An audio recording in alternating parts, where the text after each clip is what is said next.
여러분, 이게 어딘지 아시겠습니까? 바닥이 매끈매끈해 보입니다마는 이곳은 바로 예루살렘에 있는 통곡의 벽입니다. 상당히 높아요. 그렇죠? 예. 통곡의 벽. 이 벽은 솔로몬에 의해서 세워진 것은 아닙니다. 솔로몬에 의해서 세워진 그 성전은 주전 586년에 다 무너지게 되고, 그리고 포로로 붙잡혀 갔다가 다시 돌아오게 된 스룹바벨에 의해서 2차로 성전이 다시 건축이 됩니다. 그랬다가 예수님 살아계셨던 그 당시에 헤롯 왕에 의해서 다시 그 두 번째 성전이 증축이 되게 되는데, 그 증축된 성전의 일부입니다. 그리고 저렇게 높은 성전의 일부가 남아있단 말이야 라고 생각하실지 모르겠습니다. 그래도 참 잘 보존됐네 생각하실 수 있어요. 그러나 저 벽은 사실 축대예요. 우리가 생각하는 어떤 하나의 높은 건물 중에 다 무너지고 나머지만 이렇게 있는 모양이 아니라 축대란 말이에요. 넘어지지 않도록 더 낮은 쪽에 세워진 축대여서, 굳이 로마 군대가 이건 뭐 무너뜨려 봤자 의미가 없다라고 생각해서 남겨진 일종의 잔해입니다. 이스라엘 백성들은 여기에 와서 성전이 무너졌다 하는 그 가슴 아픔을 끌어안고 이 벽에 와서 눈물 쏟는다 해서 통곡의 벽이라 그렇게 이름 붙여졌다고 합니다. 우리가 살아가고 있는 이 시간, 어떤 사람들은 무한하다, 우주의 시간은 끝이 없는 것 같다라는 말을 합니다. 그러나 하나님의 역사는 분명히 끝을 향하여 달려가고 있는 거 우리 모두가 다 알고 또 믿고 계시죠? 예. 그 끝자락, 하나님의 역사의 끝자락에 대하여 성경이 기록하고 있습니다. 요한계시록에 기록해 놓고 있는데, 그 끝자락에 묘사되고 있는 대목, 요한계시록 21장의 말씀에도 성전에 대한 기록이 역시 기록되어 있습니다. 9절 10절 제가 읽겠습니다. 일곱 대접을 가지고 마지막 일곱 재앙을 담은 일곱 천사 중 하나가 나와서 내게 말하여 이르되 이리 오라, 내가 신부 곧 어린 양의 아내를 내게 보이리라 하고 성령으로 나를 데리고 크고 높은 산으로 올라가 하나님께로부터 하늘에서 내려오는 거룩한 성 예루살렘을 보이니. 20절 같이 읽습니다. 성 안에서 내가 성전을 보지 못하였으니 이는 주 하나님 곧 전능하신 이와 및 어린 양이 그 성전이심이라. 아멘. 성경의 기록, 역사의 끝자락에도 역시 성전에 대한 관심이 이어지고 있는 것을 우리가 볼 수 있습니다. 오늘 우리가 역대상 28장에 다윗이 성전에 대하여서 어떤 열망을 가졌는가 하는 것을 우리가 읽게 될 텐데요. 다윗이 가졌던 성전 건축의 열망뿐만 아니라 그 안에 하나님께서 그것을 어떻게 이루어 가셨는가 하는 것도 살펴볼 겁니다. 그리고 뿐만 아니라 오늘 우리에게 하나님은 또 어떤 열망을 가지고 계시는가 하는 것을 생각해 보려고 합니다. 다 같이 역대상 28장 1절부터 10절까지의 말씀을 저와 여러분이 한 절씩 교독하도록 하겠습니다. 다윗이 이스라엘 모든 고관들 곧 각 지파의 어른과 왕을 섬기는 반장들과 천부장들과 백부장들과 및 왕과 왕자의 모든 소유와 가축의 감독과 내시와 장사와 모든 용사를 예루살렘으로 소집하고 이에 다윗 왕이 일어서서 이르되 나의 형제들 나의 백성들아 내 말을 들으라. 나는 여호와의 언약궤 곧 우리 하나님의 발판을 봉안할 성전을 건축할 마음이 있어서 건축할 재료를 준비하였으나 하나님이 내게 이르시되 너는 전쟁을 많이 한 사람이라 피를 많이 흘렸으니 내 이름을 위하여 성전을 건축하지 못하리라 하셨느니라. 그러나 이스라엘 하나님 여호와께서 전에 나를 내 부친의 온 집에서 택하여 영원히 이스라엘 왕이 되게 하셨나니 곧 하나님이 유다 지파를 택하사 머리를 삼으시고 유다의 가문에서 내 부친의 집을 택하시고 내 부친의 아들들 중에서 나를 기뻐하사 온 이스라엘의 왕을 삼으셨느니라. 여호와께서 내게 여러 아들을 주시고 그 모든 아들 중에서 내 아들 솔로몬을 택하사 여호와의 나라 왕 위에 앉혀 이스라엘을 다스리게 하려 하실세. 내게 이르시기를 내 아들 솔로몬 그가 내 성전을 건축하고 내 여러 뜰을 만들리니 이는 내가 그를 택하여 내 아들로 삼고 나는 그의 아버지가 될 것임이라. 그가 만일 나의 계명과 법도를 힘써 준행하기를 오늘과 같이 하면 내가 그의 나라를 영원히 견고하게 하리라 하셨느니라. 이제 너희는 온 이스라엘 곧 여호와의 회중이 보는 데에서와 우리 하나님이 들으시는 데에서 너희 하나님 여호와의 모든 계명을 구하여 지키기로 하라. 그리하면 너희가 이 아름다운 땅을 누리고 너희 후손에게 끼쳐 영원한 기업이 되게 하리라. 내 아들 솔로몬아, 너는 내 아버지의 하나님을 알고 온전한 마음과 기쁜 뜻으로 섬길지어다. 여호와께서는 모든 마음을 감찰하사 모든 의도를 아시나니 네가 만일 그를 찾으면 만날 것이요 만일 내가 그를 버리면 그가 너를 영원히 버리시리라. 다 같이. 그런즉 이제 너는 삼갈지어다. 여호와께서 너를 택하여 성전의 건물을 건축하게 하셨으니 힘써 행할지니라 하니라. 아멘. 다윗이 대단한 열심과 열정 그리고 열망으로 하나님의 성전이 건축되기를 바랬습니다. 우리가 성전이 어떤 모양인지 아는 사람이 없어요. 그죠? 본 사람이 없으니까. 생존한 사람 중에, 현재 생존한 사람 중에 성전을 본 사람이 아무도 없어요. 그도 그럴 것이 아까 봤잖아요. 통곡의 벽만 남았단 말이에요. 본 사람이 아무도 없어요. 그러니까 성전이 얼마나 웅장한지, 얼마나 장엄한지, 어떤 엄숙한 모습을 갖는지 우리는 그냥 막연한 이미지만 머릿속에 떠올릴 뿐입니다. 도움이 될 만한 사진 하나를 여기 보여드립니다. 이 사진은 성 베드로 대성당의 사진이에요. 일부러 밤에 찍은 사진을 골랐습니다. 대단히 화려하고 그리고 또 웅장하고 참 감탄이 나오는 그러한 건물입니다. 그러나 이 건물을 생각하면서 다윗이 준비했던 성전에 건축되는 재료를 한번 견주어서 비교를 해보면, 생각을 해보면 이거는 비교 대상이 아니겠다라는 생각을 해보게 됩니다. 다윗이 준비한 것이 무엇을 준비해 한번 생각해 볼게요. 첫 번째는 건축 재료입니다. 28장 11절부터 19절까지 각종 설계도를 다윗이 준비했습니다. 복도가, 지비, 그리고 여러 가지 것을 보관하는 곳간, 다락, 골방, 속죄소, 성전뜰, 이런 각종 설계도를 다윗이 준비했습니다. 성전 그릇은 이렇게 만들어라, 이런 모양이 되게 해라 라고 하는 것까지도 준비했고요. 각종 기구, 또 여기 그룹이라고 되어 있습니다.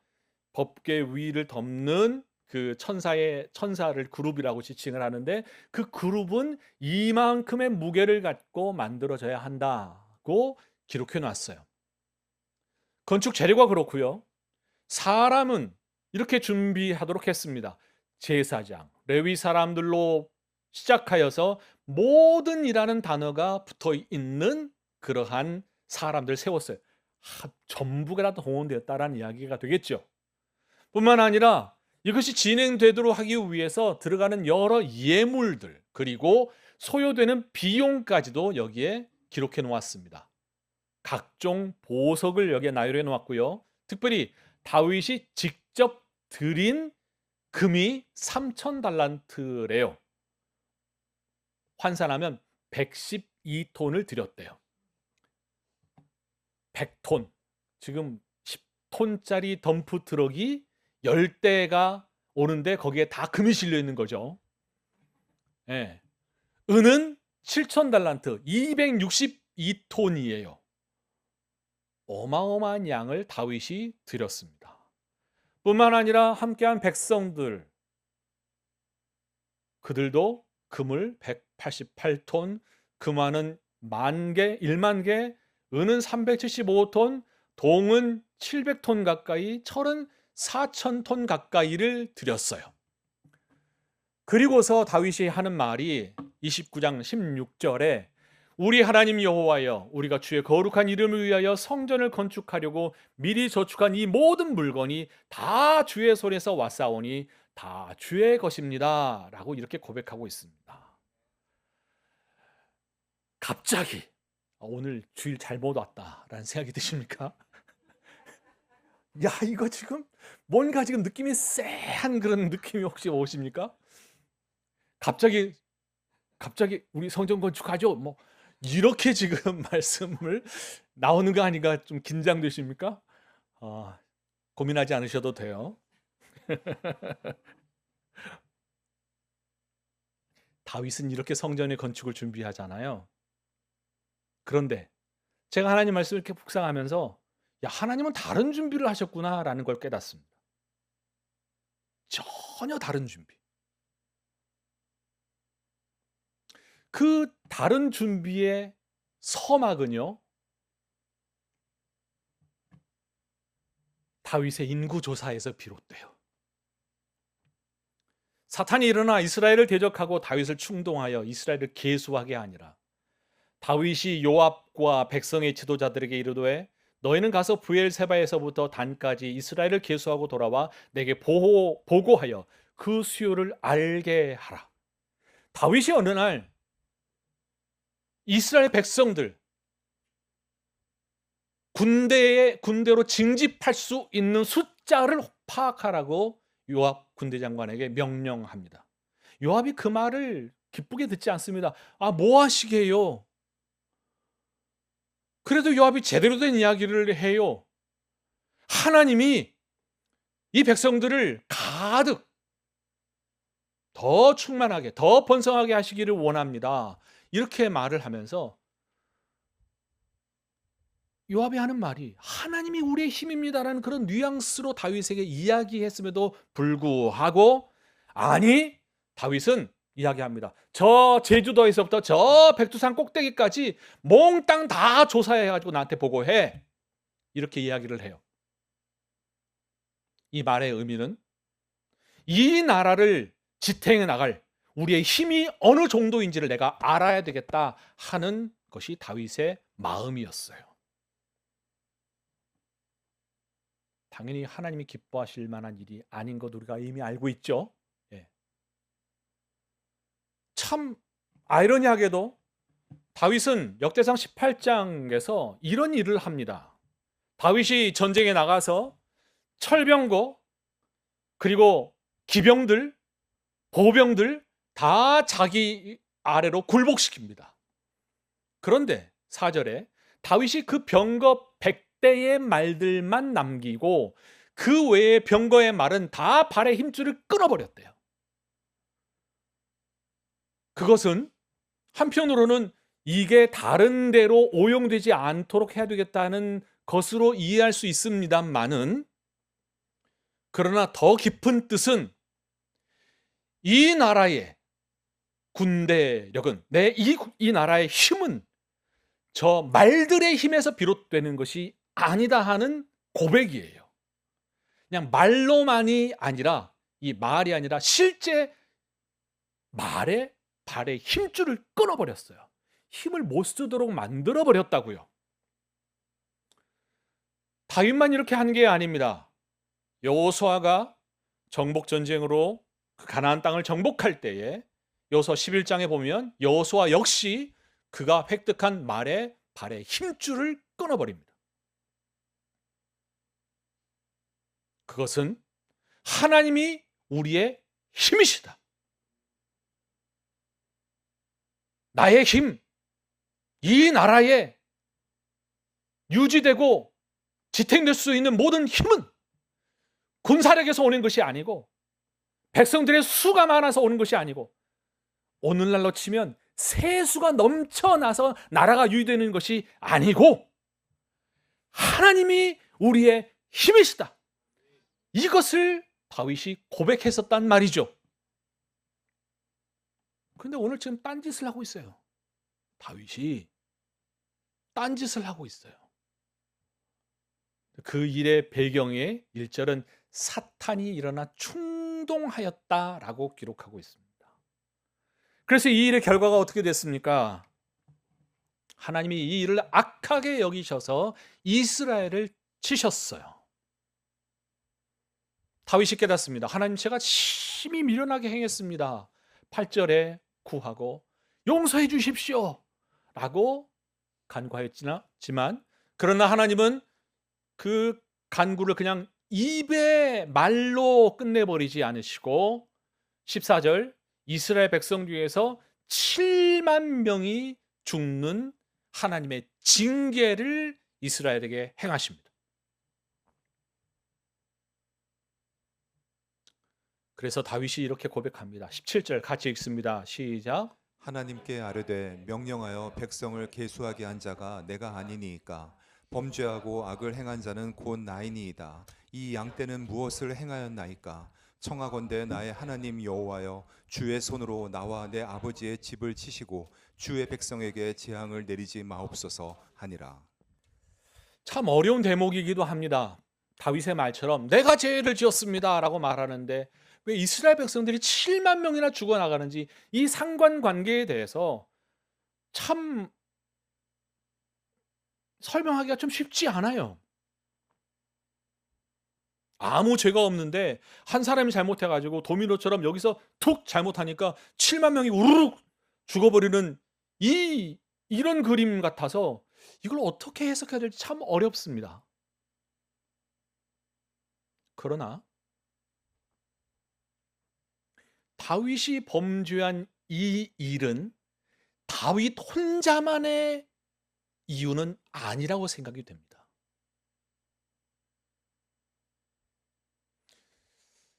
아마도 다윗이 품었던 그런 마음들, 야, 우리의 이 힘을 보자, 우리의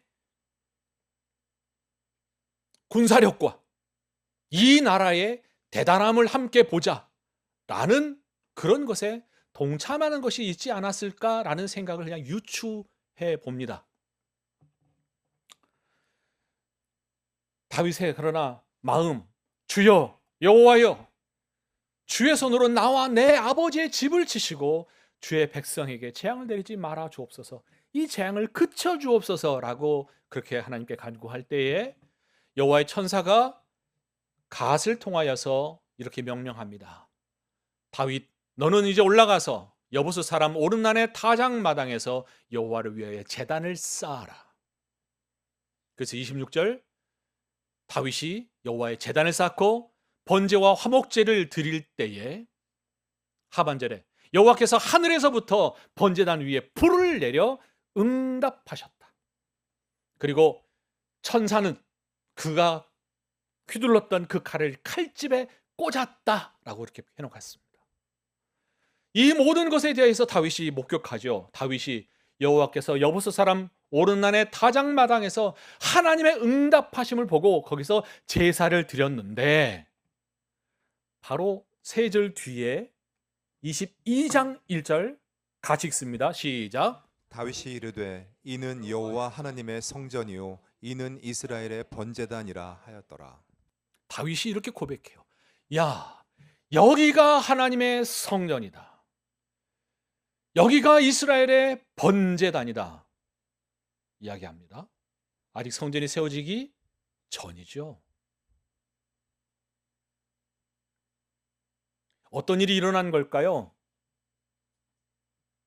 하나님께서 세워져야 될 이스라엘 성전의 기초를 지금 다지고 계시는 것을 다윗은 보았다고 생각합니다. 무엇을 다지신 건가요? 무엇을? 하나님은요, 하나님 앞에 우리가 높아지는 것에 대해서 대단히 경계하는 마음과 태도를 갖고 계셔요. 우리는요, 우리의 시작은 아담과 하와가 그 마음 가운데 높아지기를 원했던 그 마음의 시작으로부터 모든 인생들의 중심에는 높아지기를 원하는 죄성이 존재합니다. 그러나 그 죄성이 있는 것과 죄를 지어서 높아지기로 하는 것은 다른 이야기예요. 바로 이 높아지기를 작정하고 그렇게 행할 때에 하나님은 이것을 다져버리신단 말이죠. 깨뜨리시고 무너뜨리시고 완전히 밟아버리시는 일들을 하나님은 하시는 모습을 볼 수 있습니다. 하나님을 만나는 인생들 안에 깨어짐이 없는 사람들 보신 적 있어요? 그들의 입술을 통해서 하나님 할 수 없이 가슴이라도 치잖아요. 가슴이라도. 네. 하나님이 하나님의 흔적을 남기실 때에 하나님은 반드시 이런 정지 작업을 우리 심령 가운데 하신단 말이죠. 오늘 하나님은 다윗의 소원, 하나님께 이런 거룩한 성전이 지어졌으면 좋겠다 라고 마음을 품었을 때 다윗이 이런 대단한 준비를 하는 중에 하나님은 또 다른 준비를 다윗과 이스라엘 백성들 안에서 하고 계셨다는 것을 우리는 발견할 수 있습니다. 그러나 이것은 처음이 아닙니다. 창세기 11장에 사람들이 말하기를, 자, 성읍과 탑을 건설하여 그 탑 꼭대기를 하늘에 닿게 하고 우리 이름을 내고 온 지면에 흩어짐을 면하자라고 했을 때 하나님은 그들의 마음 중심을 보시고 이것을 깨뜨려 버리시죠. 이게 소위 우리가 알고 있는 바벨탑 사건 아닙니까? 탑만 무너진 게 아니라 언어가 혼잡하여져서 그들이 서로 뭉쳐서 스스로의 힘을 갖지 못하도록 하나님은 그것을 깨뜨려 버리시죠. 그러나 유감스럽게도 다윗의 때를 지나여 훨씬 뒤 북이스라엘과 남쪽 유다로 나누어져서 왕국들이 유지될 때에 북쪽 이스라엘을 향하여 하나님께서 선지자 이사야를 통하여 경고의 말씀을 하신 것이 여기에 기록되어 있습니다. 이사야 31장 1절, 도움을 구하러 애굽으로 내려가는 자들은 화 있을진저 그들은 말을 의지하며 병거의 많음과 마병의 심히 강함을 의지하고 이스라엘의 거룩하신 이를 앙모하지 아니하며 여호와를 구하지 아니하나니. 이 말은 애굽 백성을 말하는 게 아니고 이스라엘 백성들을 향하여 하신 말씀이에요. 그들이 여전히 말을 의지하고 병거의 많은 것을 의지하고 마병이 얼마나 심히 강한 것을 의지하면서 하나님, 여호와는 우리의 힘이시다 하는 그 하나님을 앙모하지도 않고 구하지도 아니하였다. 이렇게 이사야 선지자는 고발하고 있습니다. 그러면 이 모습이 오늘날 우리는 어떠한가? 동일하게 우리 안에도 하나님 그분이 우리의 힘이시다라고 하는 그런 고백과는 먼 모습으로 우리 안에 계속 우리 자신을 세우려고 하는, 높이려고 하는 우리의 죄된 본성이 계속 끊임없이 올라온단 말이죠. 하나님께서 다윗의 성전 건축의 모습을 비춰주시면서 그보다 훨씬 더 앞에 다윗과 그 이스라엘을 향한 하나님의 정지 작업이 진행되는 것을 우리로 깨닫게 하심은 바로 우리의 인생 가운데, 우리의 심령 가운데 하나님께서 끊임없이 이 정지 작업을 통하여 하나님의 성전이 건축되어져야 하는 것을 우리로 깨닫게 하시기 위함인 줄 믿습니다. 오늘 여러분과 함께 나누려고 하는 첫 번째 주제는 이겁니다. 같이 읽습니다. 시작. 성전 건축의 기초 공사는 자아를 깨트리며 시작됩니다. 진실로 아멘입니다. 여러분이 앞으로 신앙생활을 해가면서 성전 건축이라는 말을 정말 듣게 될지 몇 명이나 듣게 될지 그건 잘 모르겠습니다. 그런 기회가 올지. 그러나 만일 그런 단어를 여러분이 들으시게 되거든, 아하, 여기가 먼저 깨져야 되는구나 라고 하는 것을 여러분 깨달으시기를 바랍니다. 많은 교회가 교회 건축을 하면서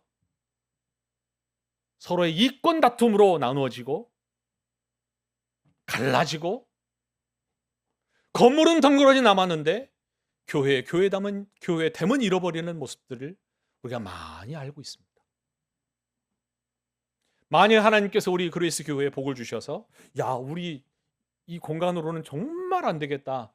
그래서 새로운 예배 공간을 우리가 마련해야 되겠다. 이렇게 흘러가게 될 때 여러분 기억하십시오. 무엇부터 시작돼야 된다고요? 우리 자아가 깨지는 것에서부터 시작되어야 한다고요. 그렇지 않으면 망조가 됩니다. 건물 지으려다가 교회가 깨져요. 교회만 깨지나요? 우리 자신도 망가져요. 여러분의 마음 가운데 있는 어떤 부흥이라는 단어, 성장이라는 단어, 사람들의 이목이 집중되는 그 모든 어떤 통로로 우리 자신을 우쭐대게 만드는 일들이 생기거든 하나님이 큰 돌로 우리를 다듬으실지 모른다는 그런 마음으로 긴장하셔야 돼요.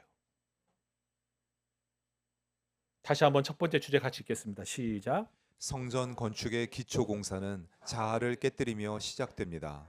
진실로 아멘입니다. 두 번째 주제로 넘어가겠습니다. 역대상 28장 2절 파란색으로 되어 있는 말씀을 우리 같이 읽겠습니다. 시작. 이에 다윗 왕이 일어서서 이르되 나의 형제들 나의 백성들아 내 말을 들으라.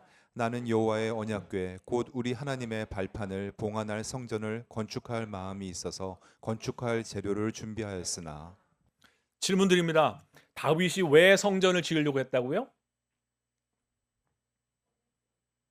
네, 여호와의 언약궤를 봉안할.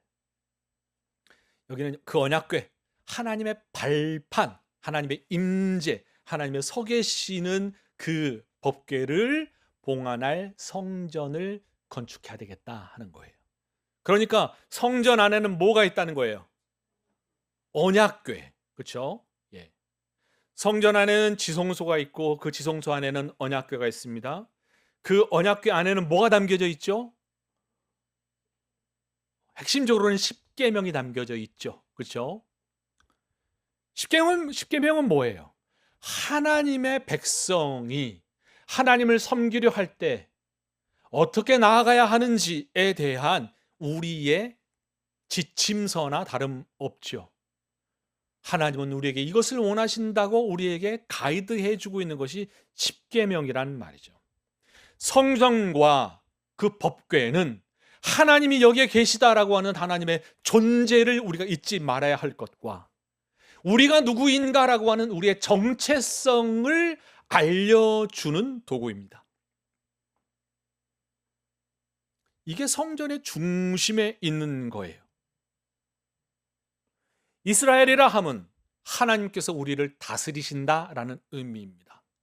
하나님께서 우리를 다스리신다는 그 이스라엘의 중심에 수도는 예루살렘의 중심은 성전, 그래서 법궤로 이어지는 하나님의 다스리심이 우리의 중심에 있어야 된다라고 말씀을 하고 있는 거죠. 이 성전에 대하여서 예수님은 이렇게 반응을 합니다. 말씀하세요. 아까 헤롯 성전 말씀드렸습니다. 헤롯 성전 46년 동안 지어진 성전을 보고 사람들이 말합니다. 와, 이 성전의 웅장함을 한번 보십시오. 그리고 예수님께 묻습니다. 이 성전에 대해서 한 말씀 해주시죠? 라고 부탁을 드릴 때 예수님이 뭐라고 그러셨냐? 야, 너희가 이 성전을 헐어라. 그리고 내가 사흘 동안에 일으킬 것이다. 사람들이 벙 쪘어요. 무슨 갑자기 뚱딴이 같은 이야기야? 아니, 이 성전이 몇 년 동안? 46년 동안 지어졌대. 증축되는 그것만 46년 동안 지어졌는데 며칠 만에 일으킨다고? 3일 만에. 말도 안 돼. 당연히 이랬겠죠. 이상한데 생각했을 거란 말이죠. 이해 안 되는 이야기를 하니까. 그러나 요한은 이렇게 설명합니다. 예수님이 말씀하시는 그 성전은 자기 육체를 가리켜 말씀하신 것이다. 부활하여 오실 그 육체를 말씀하신 것이다. 고 친절하게 설명해 주고 있습니다. 예수님이 성전이시다. 성전의 중심은 뭐예요? 아까 말씀드렸어요. 성전의 기능은 다름 아닌 화목이에요. 화목. 그래서 사도 바울은 예수님께서 사흘 동안에 일으키리라 하신 이 사건에 대해서 이렇게 설명합니다. 에베소서 2장 14절 제가 읽습니다. 그는 우리의 화평이신지라 둘로 하나를 만드사 원수된 것 곧 중간에 막힌 담을 자기 육체로 허시고 법조문으로 된 계명의 율법을 폐하셨으니 이는 이 둘로 자기 안에서 한 새 사람을 지어 화평하게 하시고 또 십자가로 이 둘을 한 몸으로 하나님과 화목하게 하려 하심이라. 무슨 말인가 하면 성전 안에 드려지는 모든 제사는 죄를 지은 사람들이 와서 그 죄를 가지고는 하나님께 나아갈 수 없으니 이 죄에 대한 값을 치루어지는 제사, 번제물 하나님께 드림으로 하나님께 길이 열리기를 원했단 말이죠. 이 방식조차도 사람이 고안한 것이 아니라 하나님께서 그 제사의 방법을 지시하셨잖아요. 하나님께서 그 길을 위에서부터 우리에게 열어주신 것이 제사였단 말이에요. 그 제사를 통하여 제사가 시행됨으로 말미암아 그 성전은 하나님과 우리, 하늘과 땅이 통로가 열려지는 일이 이루어지는 장소였단 말이에요. 뿐만 아니라 서로 치고받고 싸웠다가 야 우리 이러면 안 되겠다. 야 우리 미안하다. 잘못했다. 근데 말로 끝나지 않고 그것을 갖고 어디로 오라고요? 성전으로 오라고요. 그리고 하나님 앞에 우리가 이런 잘못을 했습니다. 그래서 화목하기 위하여 우리가 예물을 드리고 하나님께 올려드립니다. 서로 왼수되었던 것이 화평하게 되도록 만드는 장소가 성전이었다고요. 근데 예수님 말씀하세요. 내가 성전이다. 그러니까 예수님 안에서 위를 향하여 그리고 수평을 향하여 화평케 하시는 일을 예수님이 이루셨다고 사도 바울이 설명하고 있는 겁니다. 그 안에 서로 원수가 되게 만들었던 것이 여기에는 담이라고 표현했어요. 막힌 담을 자기의 육체를 가지고 정면 충돌해서 이 담을 무너뜨리심으로 예수님은 우리에게 화평을 주셨다. 성경이 얼마나 거친 표현을 쓰는지 몰라요. 제 표현이 아니라 성경의 표현이에요. 아니 담이 있는데 담을 무너뜨리는데 햄버를 가지고 깨부시는 게 아니라 몸을 갖고 가서 부딪혀서 저것이 무너질 때까지 부딪혀서 완전히 피투성이가 된 채로 그 담벽을 없이 하셨다 표현해 놓고 있는 거예요. 그리고 말합니다. 그래서 우리가 서로 왼수지간이 아니라 이제는 하나가 되었다. 그리고 그 하나된 모습으로 하나님과 원수된 것조차도 예수 그리스도 그분이 성전이 되고 그분이 번제물이 되고 그분이 화목제물이 되어 우리 안에 온전한 화평을 이루셨다. 그것이 십자가다. 이렇게 말씀하고 있는 겁니다. 사랑하는 여러분, 우리가 예수님을 믿는다라고 하는 것, 그것은 바로 예수 그리스도를 통하여 우리에게 허락하신 이 화평을 누리는 줄 믿습니다. 교회의 십자가는 그것을 상징하는 의미예요. 하늘과 우리 원수지간이었던 그것을 예수 그리스도께서 뚫어내셨다. 서로 치고받고 싸웠던 이방인과 유대인들이 서로 치고받고 지금도 싸우잖아요. 그 치고받고 싸웠던 그것을 예수 그리스도 안에서 화평케 하셨다. 그 화평의 주 예수 그리스도를 우리가 모시고 있는 줄 믿습니다. 그러므로 사랑하는 여러분, 성경이 우리에게 말하는 것처럼 너희가 예수 그리스도 안에서 하나님과 온전한 화평을 누리자. 하나님과 더불어 어떤 것도 가운데 있지 않는 온전히 열린 길에 화평을 누리자, 이렇게 우리에게 권면하고 있습니다. 제가 자주 말씀드리잖아요. 우리가 하나님 앞에 나아올 수 있는 근거가 어디 있습니까? 여러분이 이 자리에 나와서 제가 초대에 말씀드린 것처럼 북녘에 있는 성도들은 이불을 뒤집어 쓰고 그 소리가 새어나갈까 봐 생쥐 같은 목소리로 하나님 아버지, 우리 예배를 받아주옵소서, 그렇게 예배를 드리는 그런 사람들과 완전히 상반된 모습으로 어떤 결격이나 어떤 방해도 없이 우리는 예배를 드리고 있는데, 우리가 그렇게 예배를 드릴 수 있는 이유와 근거가 뭐냐고요? 돈이 많아서예요? 여러분에게 자유가 있어서예요? 정치적인 체계 때문이에요? 아니면 여러분이 일주일 동안 살아왔던 여러분의 삶에 어떤 근거와 흔적들이 있기 때문이에요? 아니요. 죄송하지만 제가 이런 표현을 쓸게요. 여러분의 삶이 개차반으로 살았어라도 예수 그리스도 안에 있기 때문에 하나님 앞에 우리의 길이 열린 거예요. 이것이 하나님 앞에 우리를 하나님의 자녀라고 당당하게 부를 수 있는 유일한 근거인 줄 믿습니다. 이것이 우리를 깨끗하게 해요.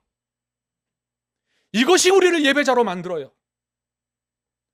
그러므로 여러분이 이 자리에 있다고 하는 것이 얼마나 하나님께 영광이 되는지 몰라요. 있는 것 자체로. 왜? 우리 다 예수 그리스도 안에 있으니까. 하나님이 어마어마한 값을 치루어서 그 결과를 우리에게 하심으로, 비록 우리가 우리 자신을 볼 때 너무 부끄럽고 참 면목 없을지라도 내가 그것을 하나님 앞에 죄송합니다, 용서해 주세요, 이런 기도가 있기 전에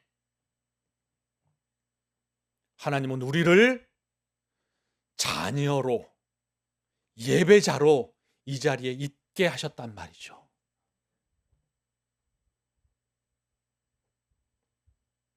이 은혜를 풍성하게 누리시기를 바랍니다. 그러므로 하나님 앞에 우리가 예배를 드릴 때 찬양해야 될 이유는 내가 왜 그랬을까 후회되는 여러 일들 때문에 입이 막히고, 오기 전에 남편과 아내가 뭐 투닥투닥 해가지고 에이 제 왼수 막 이러고서 교회를 왔더라도 담대하게 여러분의 입을 열어 하나님을 찬양합니다라고 말을 해야 되는 거예요. 왜?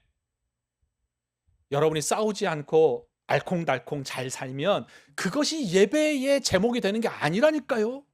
다시 말씀드리지만 이 시작이 우리 안에 온전히 발견될 때라야 우리가 예배를 드리면 드릴수록 우리 안에 하나님의 은혜가 충만하게 되는 줄 믿습니다. 어떤 분이 이래요. 하나님이 아니야, 목사님. 우리가 천국 가면요 예배 지겹게 드릴 거잖아요. 예? 그래요, 안 그래요? 지겹게 드릴 거잖아요. 근데 왜 여기서 이렇게 예배 드리는데 이런 시간을 많이 써야 돼요? 딴 거 하지. 미안하지만 뭘 모르는 거예요. 그 나라에 가서도 지겹게 할 것이 예배라면 그 예배가 얼마나 소중한 거냐 말이에요. 그 영광을 오늘 우리가 조금이나 맛볼 수 있는 자리가 바로 이 예배의 자리예요. 하나님의 영광의 빛을 누릴 수 있는 자리가 이 자리인 줄 믿습니다. 그러므로 사랑하는 여러분, 이 예배의 자리를 여러분 기쁜 마음으로 나오시기를 바랍니다. 제발 머리 걱정하고 주저주저 하지 마시고 나오세요.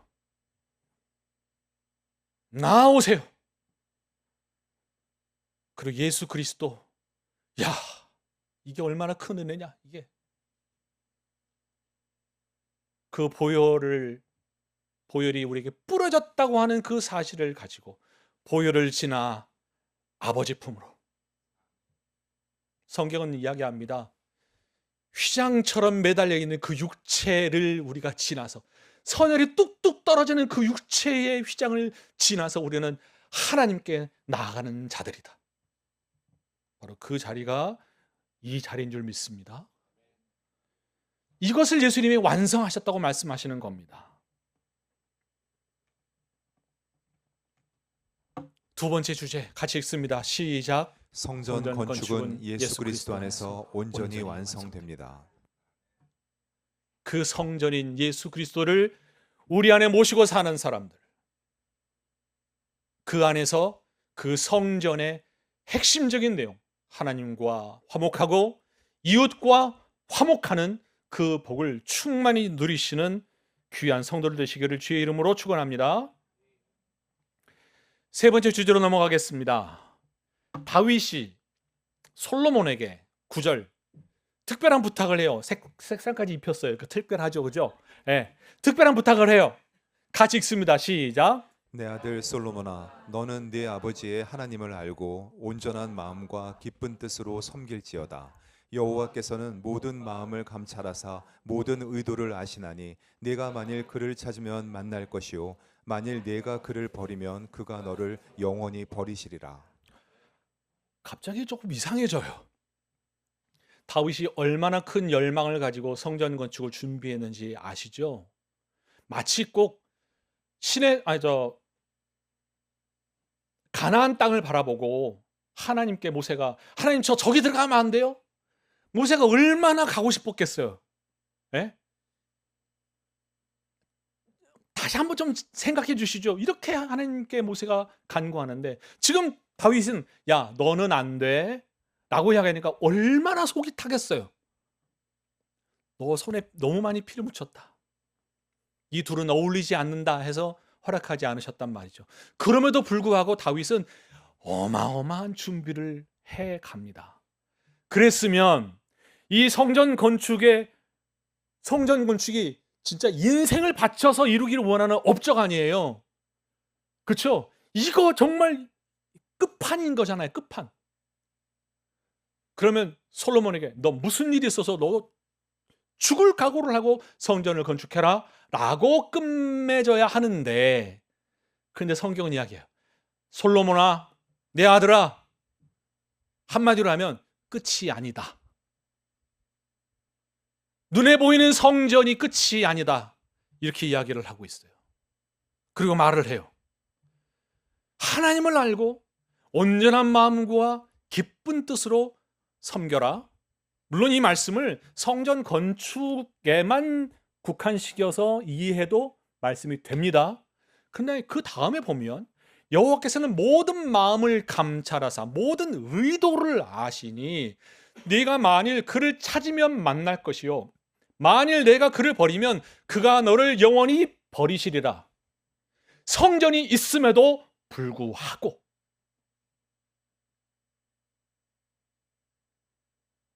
그토록 열망하는 성전이 눈에 보이는 저 건물에 있지 않고 너의 삶과 직결되어 있고 너의 마음과 직결되어 있고 하나님 앞에 네가 살아가는 삶의 태도와 연결되어 있다는 것을 다윗은 내 아들 솔로몬아 그러면서 신신당부하고 있는 거예요.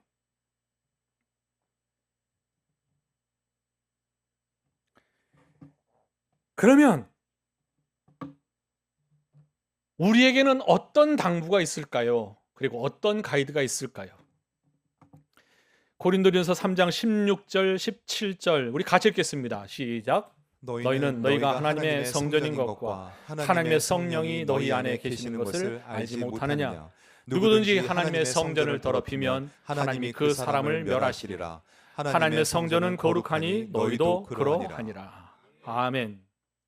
우리가 하나님의 성전이라고 성경은 말씀하고 있습니다.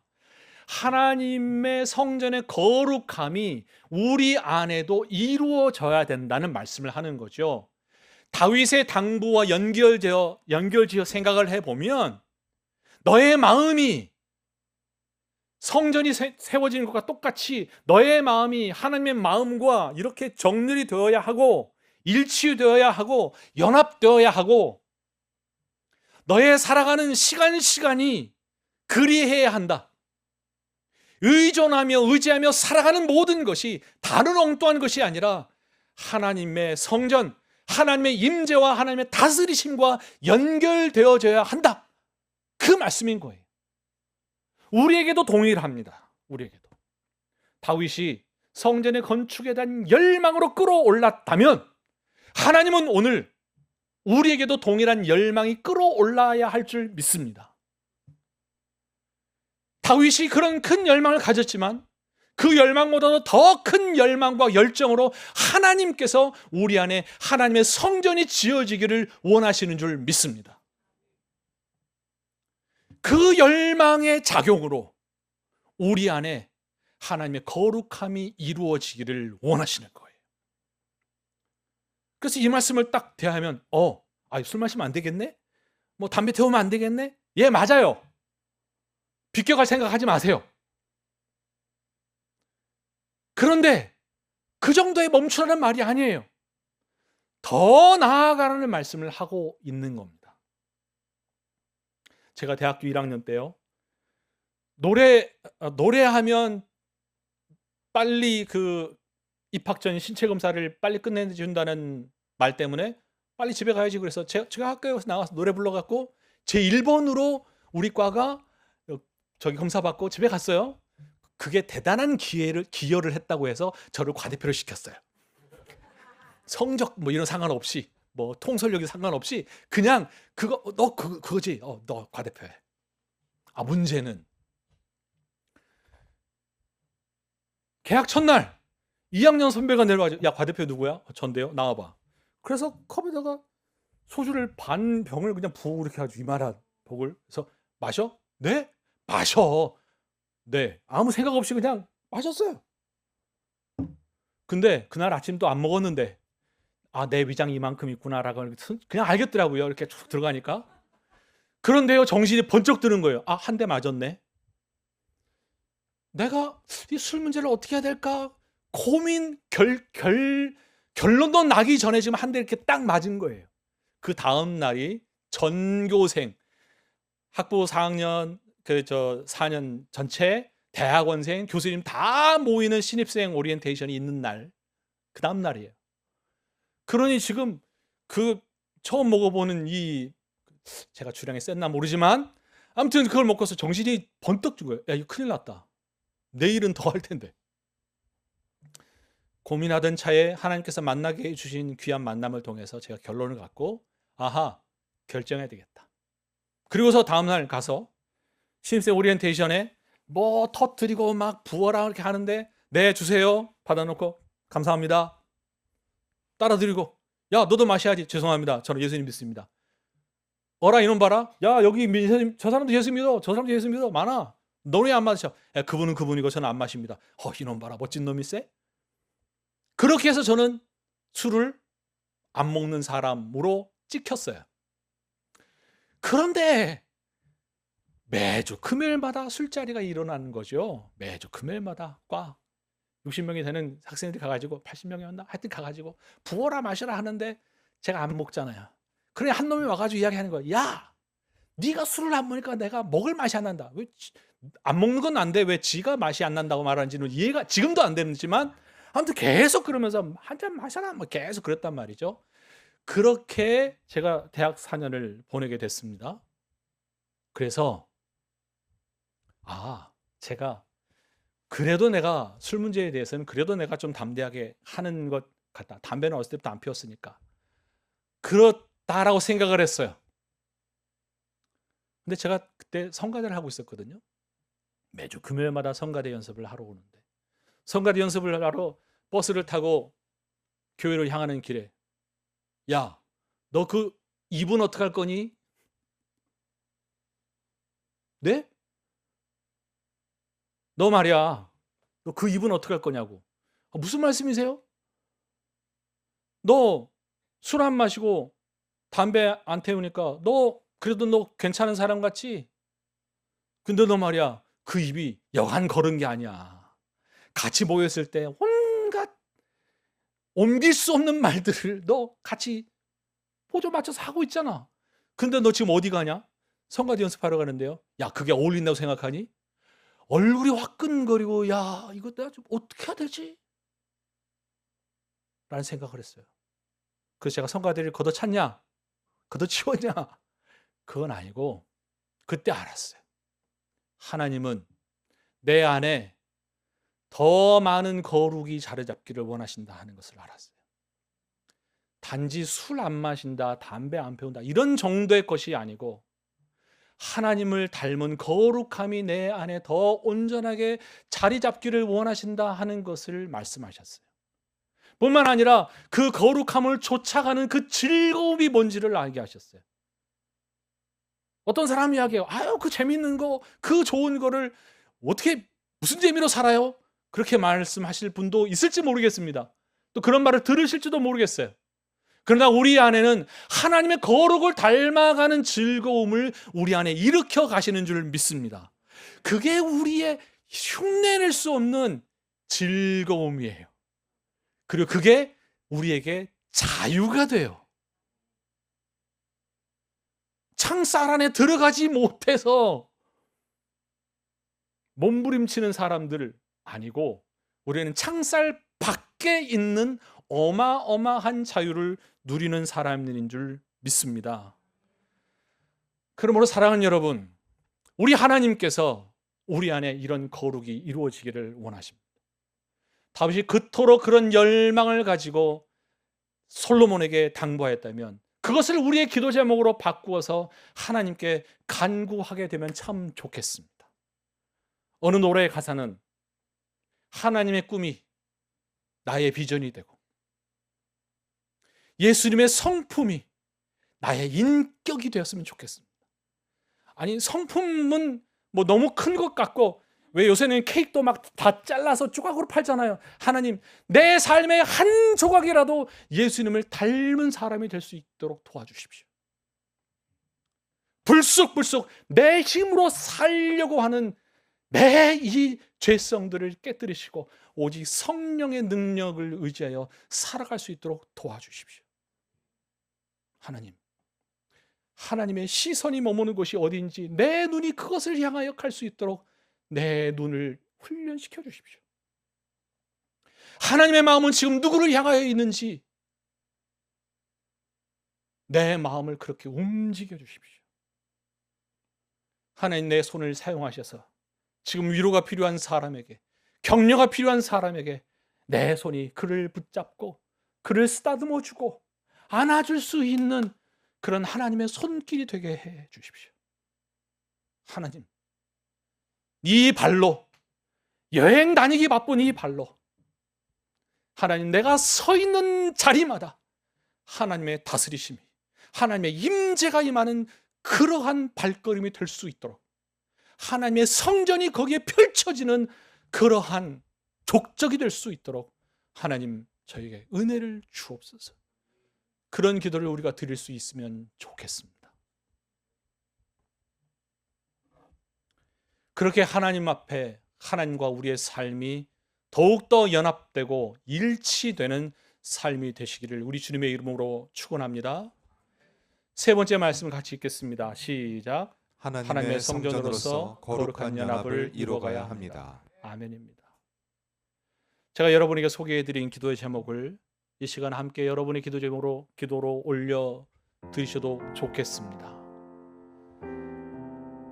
또는 하나님께서 지금 내 안에 정지 작업을 하고 계시는 것 같다라는 그런 느낌이 드신다면 온전히 나를 더 깨뜨려 달라고 겸손한 마음으로 나아가는 그런 여러분 되시기를 바랍니다.